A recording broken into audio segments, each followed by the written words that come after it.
And in 95, that was true. We were, a lot of us, in our silos. You know, and if we didn't go beyond certain neighborhoods or into certain places, we didn't see people who looked very different from us.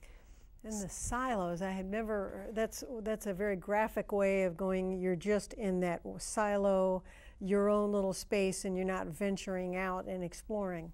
Right. Yes. Right. We discovered that there were 80 languages and dialects represented in the public schools, which gave a whole new meaning to how difficult it is to be a public school in both the 90s and now in the 2000s. And so Celebration of Cultures continued for 10 years, and then I retired and left, and they moved it to Centennial Park. It's now called something like Festival of Nations, maybe.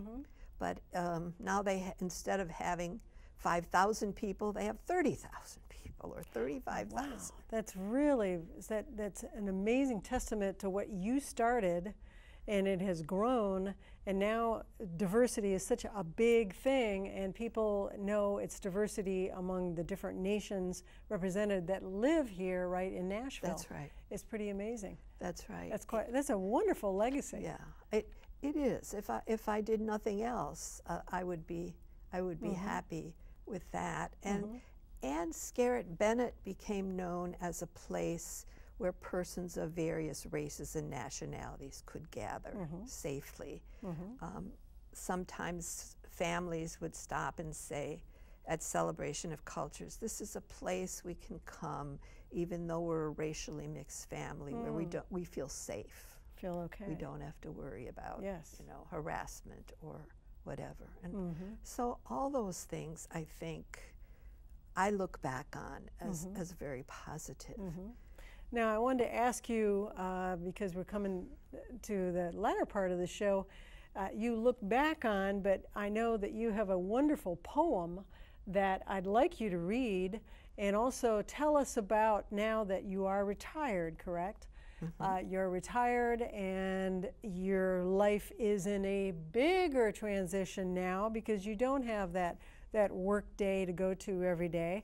And now your mind is churning and you're going to write a book. Yes. But I think that book is so related to that wonderful poem. And I wondered, could you tell our audience about that poem? I would be glad to. Let me say in introduction that when I was a kid and people would say, what are you going to be when you grow up? I would say, I'm going to be a writer. But in all the things I did, while writing was a part of them, I was never what I would call, a 24-hour-a-day writer until now. So in that sense, I've kind of fulfilled my childhood imagination. It's your dream now. That's right. Yes. That's absolutely right. Well, this poem has inspired some of what I'm doing. It's written by Dawn Markova in her book, I Will Not Die, An Unlived Life. And she calls it, I Choose to Inhabit My Days. I will not die an unlived life.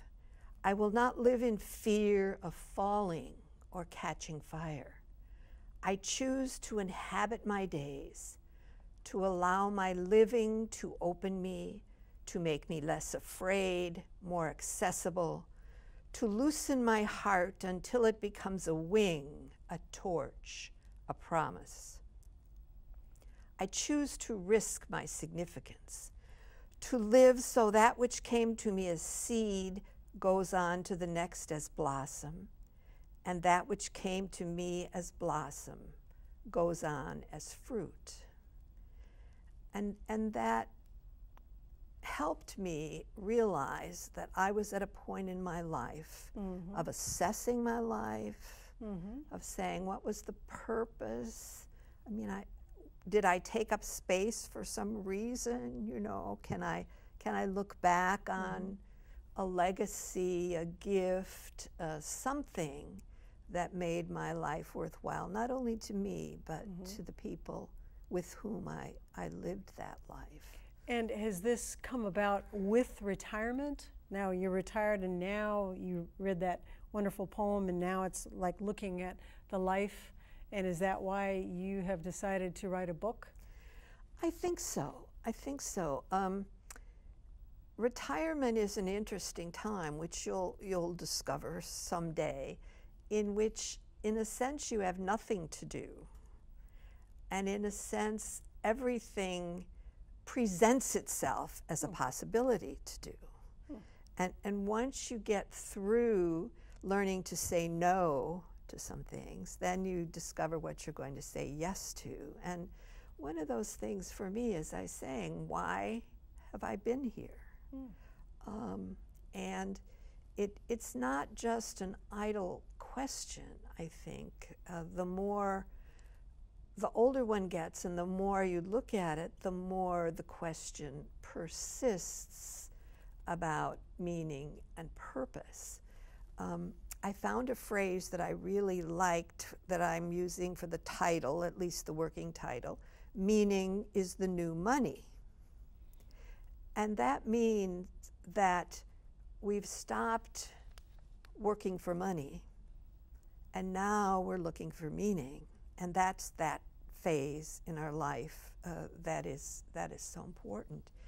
And so part of what I've enjoyed is talking to other people about their own lives and the meaning that they have found, the decisions they've made.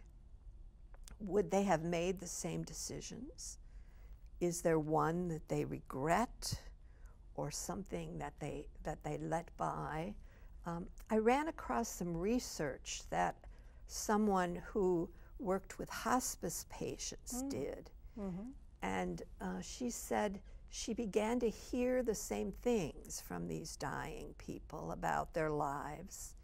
And the biggest regret people articulated to her was, I wish I'd lived the life I wanted to instead of the life I lived.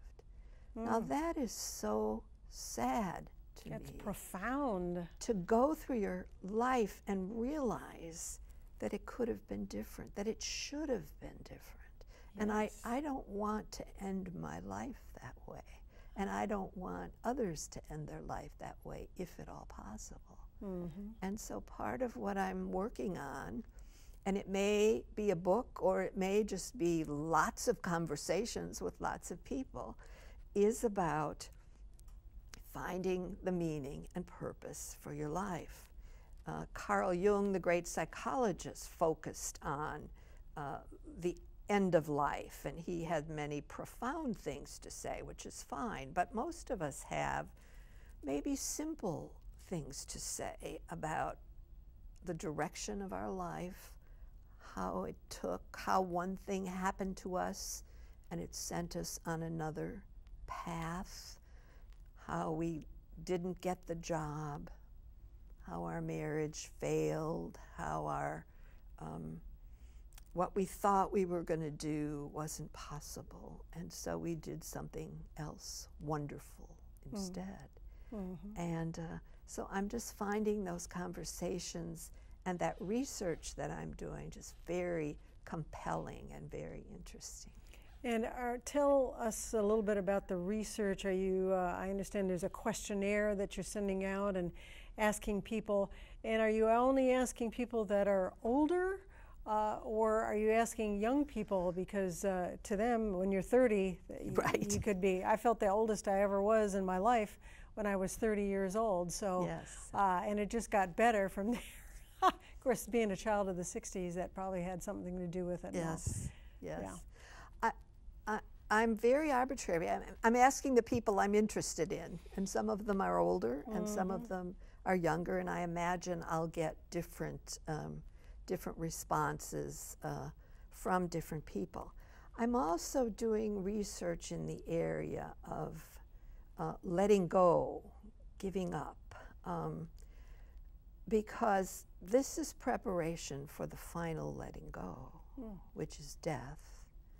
And we can talk about it or not, but it is the inevitability for all of us. It is for sure a thing. And to look back on one's life and see if the grief and the loss and what we've been through can be made into the stuff of a worthwhile, fulfilled life is very fascinating to me.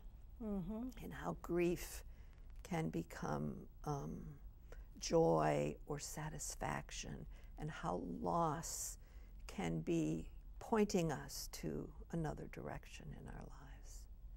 I know that grief is something that we all deal with or don't deal with, and Yes. I know I was talking to a Buddhist teacher who said that he was directing people to remind themselves of their grief, of their death, so they could actually live their life in a better way, Yes. to remember to live, because this life will end.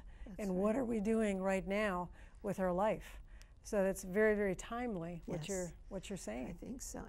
And as we live longer, these things matter more because we have more time to think about them. And dying can be a process that we need to enter with an understanding that it's part of our life as we die. The saddest people are the people in denial about their own end, and I don't want to be that.